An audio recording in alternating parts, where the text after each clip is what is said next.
સમાચારમાં આગળ વાત કરીએ તો રાજ્યપાલ આચાર્ય દેવવ્રતજીએ મહેસાણાની મુલાકાતે મહેસાણાના સતલાસણા તાલુકાના જસપુરિયા ગામે પ્રાથમિક શાળામાં રોકાણ કર્યું। રાજ્યપાલે પ્રાથમિક શાળામાં અભ્યાસ કરતા બાળકો સાથે સહજ સંવાદ કરી શિક્ષણનું મહત્વ સમજાવ્યું। શાળાના વિદ્યાર્થીઓએ રાજ્યપાલ સાથે સંવાદ કરવાનો આનંદ વ્યક્ત કરી રાજ્યપાલને હળની ભેટ આપી। આ પ્રસંગે ઉપસ્થિત રાજ્યપાલે પ્રાકૃતિક ખેતી વિશે ધ્યાન રાખવાની અને દેશી ગાય 1 અથવા 2 હોવી જોઈએ તેમ જણાવ્યું હતું। આ પ્રસંગે વિવિધ ગામોમાંથી આવેલા ખેડૂતોએ પણ તેમના અનુભવો કહ્યા હતા। આ મુલાકાત વેળાએ જિલ્લા કલેક્ટર એસ.કે. પ્રજાપતિ, જિલ્લા વિકાસ અધિકારી ડોક્ટર હસરત જૈસ્મીન, જિલ્લા પોલીસ અધિક્ષક હિમાંશુ સોલંકી, નિવાસી અધિક કલેક્ટર જશવંત કે જેગોડા સહિતના ઉપસ્થિત રહ્યા હતા। વિસનગર તાલુકો જિલ્લો મહેસાણા અમે 5-6 વર્ષથી પ્રાકૃતિક ખેતી કરીએ છીએ।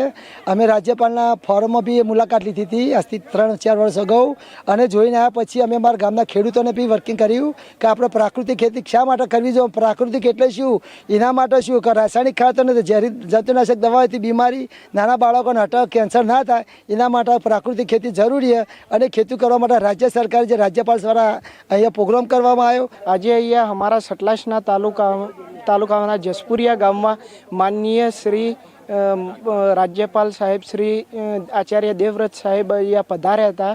તો ત્યાં અમે લોકોનો સ્ટોલ નાખેલો હતો પ્રાકૃતિક ખેત પેદાશોનો કે જે આ રાજ્યપાલ સાહેબ દ્વારા પ્રાકૃતિક ખેતીને પ્રમોટ કરવામાં આવી છે અને એનો જે ઉત્પાદન થતી પેદાશોનું માર્કેટિંગ મળી રહે એના માટે પ્રદર્શન કરવામાં આવ્યું હતું।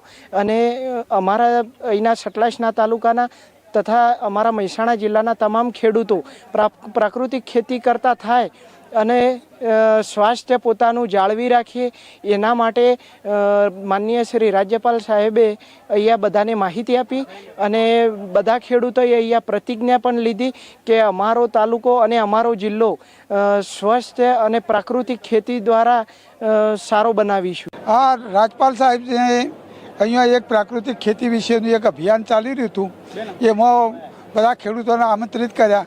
ખરેખર એમને જે વાત કરી એ હૃદયસ્પર્શી હતી ને દરેકના દિલ ખેડૂતના દિલની અંદર ઉતરી જાય ને દરેક પોતે પ્રાકૃતિક ખેતી અપનાવે એવું એક પોતાનું જે સ્વમુખે જે ભાષણ કર્યું એ ખરેખર એમ પ્રવચન કર્યું એ આત્મીયતાથી ને લોક લાગણીથી એમ મને તો એવું લાગે છે કે આજ તારીખ સુધી આઝાદી મળી, આજે આટલા વર્ષો થયા, 75 વર્ષ થઈ ગયા, પણ રાજ્યપાલ જો ખેડૂતો વચ્ચે ને ગામડાના સામાન્ય માણસ વચ્ચે જો ઉપસ્થિત થનાર હોય તો આ પ્રથમ રાજ્યપાલ હતા।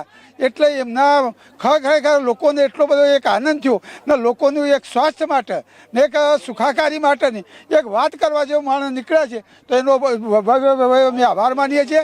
અને હવે તમામ ખેડૂતોએ એક પ્રતિજ્ઞા લીધી છે કે દરેક ખેડૂત પ્રાકૃતિક ખેતી કરી લોકોનું સ્વાસ્થ્ય જળવાય એવી સ્વીકારી છે, એવું આભાર વ્યક્ત કરું છું।